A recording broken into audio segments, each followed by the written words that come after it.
this? A letter for me. Hello everybody, I want to welcome you to Remember the Great Sports. Today I am talking to you, doing some TTM or through the mail autographs.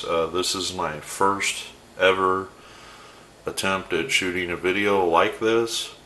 I look forward to sharing with you some of my through the mail successes, and today I have 4 that I want to share with you. I want to tell you a little bit about myself first. I remember going back to, I want to say junior high, which was a long time ago.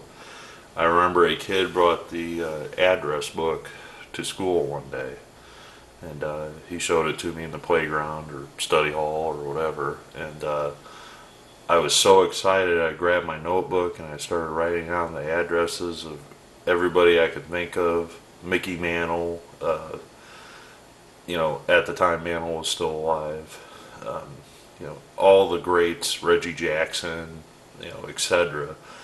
To my disappointment, of course, I think I sent some requests out to those gentlemen, and, you know, as a kid I didn't know any better and never saw them again. But then I did start getting some successes from some people, and that is what kind of started the hobby for me. I also started to research guys a little bit better, and this is the pre-internet days, so, you know, obviously it was a lot more research to do than it is now. So to further ado, let's move on. I have 4 through the mail requests here that I got back. I have this because I always place at minimum every autograph I ever get, whether it's in person, through the mail, or whatever. I always put it at least in a soft sleeve. Obviously if it's a Hall of Famer or somebody like that, I put it in a little better holder, but at minimum I highly recommend this if you do autographs in any capacity with cards, to protect your cards. So let's start with the first one here. This one, I apologize if I'm very amateur at the camera work here. And the first one is former Giant and part of the 1960 Pirates, if I'm not mistaken, Joe Gibbon. He was a lefty specialist, so to speak, out of the bullpen. In 1960, and he signed 3. Make sure I get these on here so you can see them.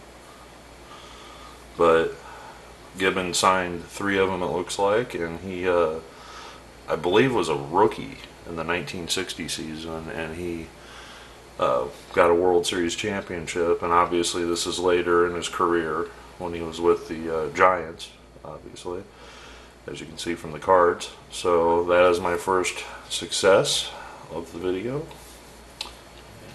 it's 3 of 3. Okay. On to the next one. And the next one is, well, this one he didn't return the plastic. Going back for a second, I always usually send my cards in a simple team set bag. That way it's easy to put them in, but sometimes the players or whoever I write they don't return them, I guess because they need them for their cards. But further ado, it looks like 3 of 3 of Tito Francona, and Tito Francona is the father of current Cleveland Indians manager Terry Francona. Tito was an outfielder. I think he also played some first base, but he main part of his career was with the Cleveland Indians. He had some pretty successful years, actually. I want to say he also played for the Cardinals. Let me check the back of this card. He was a Brave on this card, so he was a, yes, he was a Oriole, White Sox, Tiger, Indian, Cardinal, Philly, Brave, Oakland Athletic, and Milwaukee Brewer. So Tito was a pretty good journeyman, it sounds like, throughout his career, but the main bulk of his career was with the Cleveland Indians. So very happy to get those back. Thank you very much, Mr. Francona. And let's see what else we got here. Another thing to mention is I do multi-sports. I don't just focus on baseball. I get in a mood and, write somebody, and I might write a bunch of basketball players or a bunch of baseball players or even a bunch of NASCAR drivers. I've gotten successes from them in the past, but here's another one. I already opened this one, so no surprises here, but this one I have some index cards in, and sometimes when I only have a couple cards of somebody, I'll stick the index cards in there because sometimes they sign them, sometimes they don't, but they also work as a great barrier to protect your cards. So with that being said, to further ado, he did not sign the index cards, which I'm perfectly fine with, but 2 of 2 by Mr. Lute Olson. Mr. Olson was the longtime coach of the Arizona Wildcats. Signed one in black and one in silver. I guess he didn't like the way the silver looked and got a black Sharpie. I don't know. But Mr. Olson was the coach of the University of Iowa, if I'm not mistaken, before he went to Arizona. And if you look back at some of the greats out of the basketball University of Iowa basketball program, Olson was probably part of the reason why those guys were as successful as they were, both in college and as pros. And not to mention, of course, the people that have gone to Arizona. There's been various people throughout the years that he coached under his program there at Arizona. Mr. Olson is a Hall of Famer. He is in the College Basketball Hall of Fame as well as the Basketball Hall of Fame. One of the greats of the game, and I'm very, very happy to get these signed cards out of my collection. I've had these collegiate cards laying around. I have, multiple colleges, with multiple sports. I know I have Arizona, North Carolina. I've got a couple Kentucky ones laying around. Just to name a few. I want to say Arizona State. I also have a couple signed out of. So maybe in the future I'll send a few more of these out and you'll see some successes out of the collegiate collection. Alright, and finally, one last one. This one I also had open, but I was super excited to get, and that was from another Hall of Famer named Dan Issel. And Mr. Issel, if many of you don't know, he was one of the greatest players to ever play for the Denver Nuggets. He was their mainstay for many, many years. Before that, he played, I believe, at the University of Kentucky. Let me double check that real quick.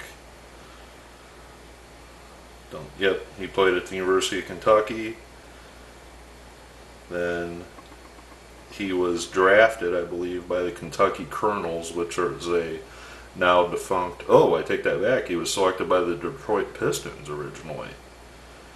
I guess the Pistons must have passed on him or traded him to the Kentucky Colonels because he doesn't show that he ever played as a Piston. I guess that's a big whoops on their part. But after coming out of Kentucky, he spent, 5 years with the Kentucky Colonels. Then after that, he went to the Denver Nuggets and spent a decade there. I'm probably going to go out on a limb. Maybe I'm wrong. Maybe it's Alex the Blade English, or Alex the Blade would probably be my other guess if it were. Maybe David Thompson, but that's probably not. I'm guessing that Mr. Issel is probably the all-time career leading scorer and maybe the all-time scorer for the Denver Nuggets franchise. He averaged 22.6 points per game throughout his entire career, so that's pretty good. That's a pretty good average for an NBA/ABA player. Also averaged about 9 rebounds a game. Has his number retired by the Denver Nuggets, number 44. He was the ABA All-Star Game MVP, ABA Rookie of the Year. So very, very, very happy to get 3 of 3 from Mr. Dan Issel. Definitely one of the greatest of all time. Underrated Hall of Famer. You don't hear much about him, probably because he played in, a now, I guess you would call it, deceased ABA team, but he also played in such a small market like Denver that you really don't hear much about him. And he pretty sure he coached Denver also for a brief stint. I may be wrong. If you guys know any better, correct me, but I'm pretty sure, I want to say in the early 90s, he coached Denver, probably between George Karl and whoever the coach was. Yeah, it was George Karl. But Mr. Issel is a lifetime Nugget. They are a great franchise. I wish them the best. I hope one day that maybe they win their championship, but they got to get a few pieces in place, I think, right now for that to happen. And they have some very hefty competition in the Western Conference. So enough rambling. I hope you enjoy the videos. I hope to do many more of these in the near future. And please leave your comments below. I'm gonna kind of do these off the cuff. This is a hobby of mine that I really enjoy doing. I probably spend way too much money and time doing this. My wife could probably tell you that. But it keeps me happy, and I hope to share my experiences with you in the future. And I look forward to hearing your comments, and tell me what you think. Thank you. Bye.